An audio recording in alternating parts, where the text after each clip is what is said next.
So following on from the previous video, if you haven't watched it, well, all I did was to take the UVs and lay them out so that they're all unique UVs. They're not folded over. It shouldn't cause us any problems if we're painting on it. And I'll show you one of the things that we can do in order to paint onto this this face we've got here. So I'm going to just go to the rendering set here, the rendering menu set. I'm going to go to texture and 3D paint tool and options box. Now I'm going to just click on this and I'm just going to go to object mode. That'll make it a bit easier, and I'm just going to click back on, I can either go to the last tool used or I can go to texturing 3D paint tool options box because I had all my UV selects, which is a bit of a problem. And I'm getting a warning, and this always happens here. I'll just turn reflection off. I've got a big cross that's appearing now. It'll either be a little cross, or I'll just go to reset tool, or it's a big cross like this. This is what will normally happen. You'll get a big cross, it'll tell you you can't paint on it, and it'll cause some problems if you try and do that. You just get this warning that's coming up. All you need to do is just drag down to the bottom and go to assign and edit textures, which is this one here in file textures.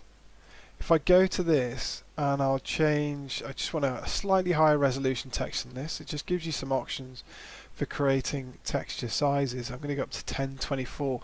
Stick to, if you're going to do this for games, try and stick to the regular sizes, which will be 32 by 32 if you really want to do it that low, 64 by 64, 128 by 128, 256 by 256, 512 by 512, 1024 by 1024, 2048, 4092, 4092, or is it 4096? Let me just drag this and find out. It's 4096.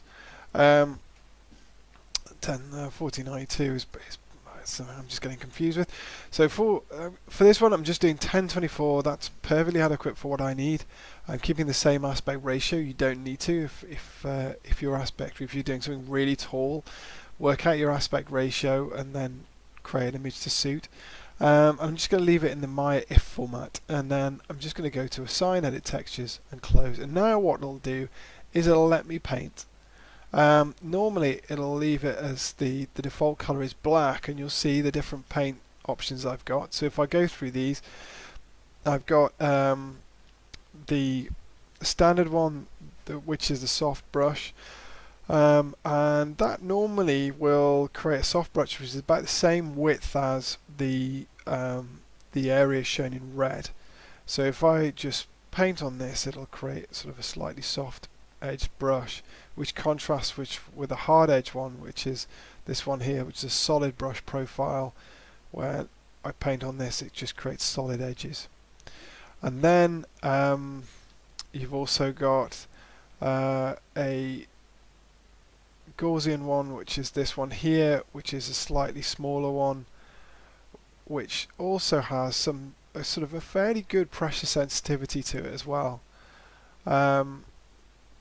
So as I press harder, it gets wider. As it's less hard, it gets a little bit thinner and a little bit more see-through. And that's the default sets for this.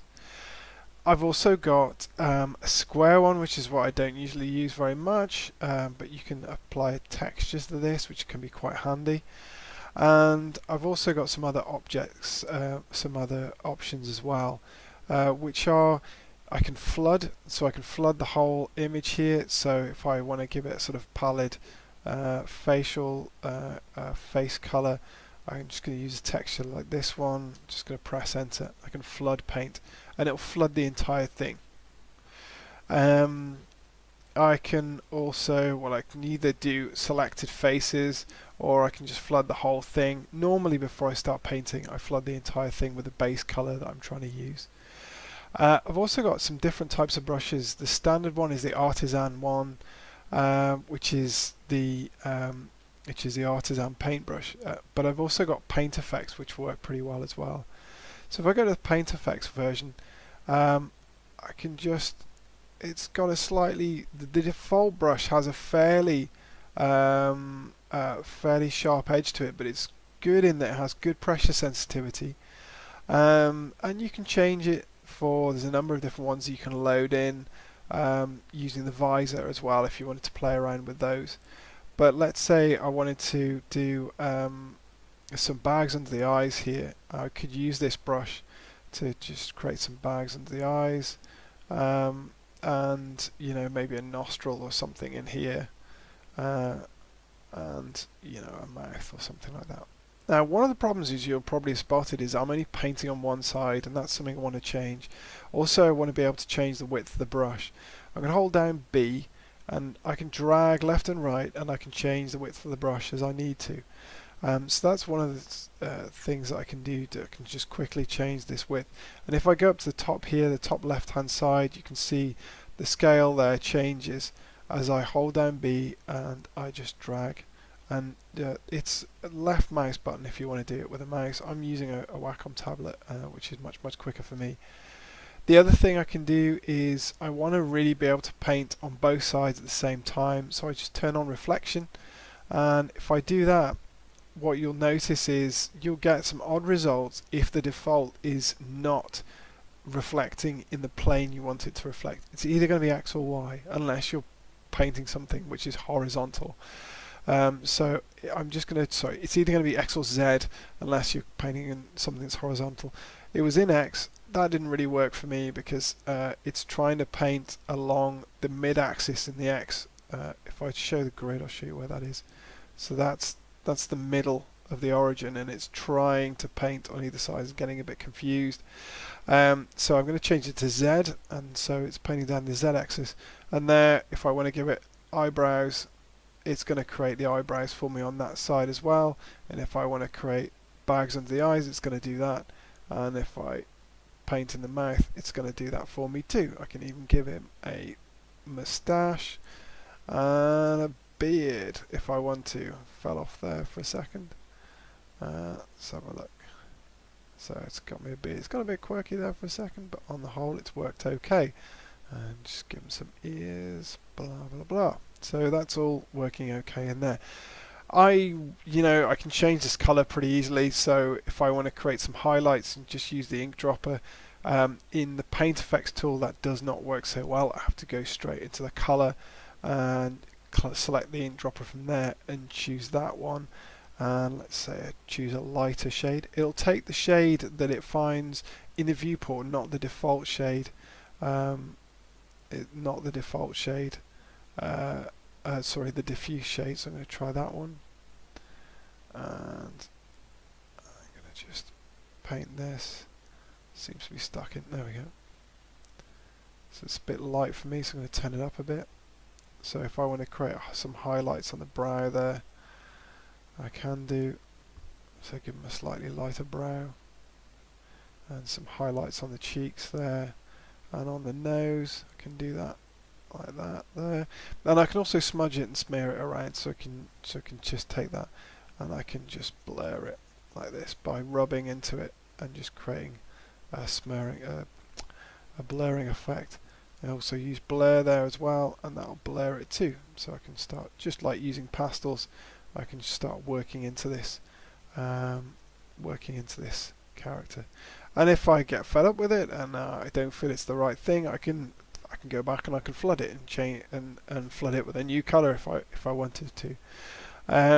So that's the basics of creating using the 3D Paint tool. There's a couple of different things you can do to save it. You must save your texture. Don't accidentally forget and close it, because it won't save it. You can update on stroke, so save in texture every time you do a stroke, but that will slow the process down. Sorry, save texture on stroke. Or you can also save the texture just by pressing Save Textures, and I would suggest you do this on a regular basis. So if I click on Save Texture, it will give me the location of my texture there at the bottom, and I can just double click on that, copy the location. So in there you can see it's created an if of the texture, and I found that just by observing where it had saved it to, and that's where it'll save the texture. Remember to save the texture once you've finished it. And as you'll have seen from the previous one that I showed, you know, given a bit of time, you can really work into it. If I go to the UV texture editor here, you can see how the UVs are laid out. So I've laid them out so they're all unique, and this is the texture that it's going to come up with in the end. So that's what the texture, the if file that it's going to create, will look like. And it means you can go back into this and edit this in Photoshop. So if it was a robot and you've painted the face onto it and you wanted to add rust, you can go into Photoshop and add rust onto it, and a rust effect or a metallic effect or whatever. So you can start working into this, apply it back onto the to your model again, and use this as a template for working into it further. But that pretty much covers the 3D Paint tool and the general basics of how it works.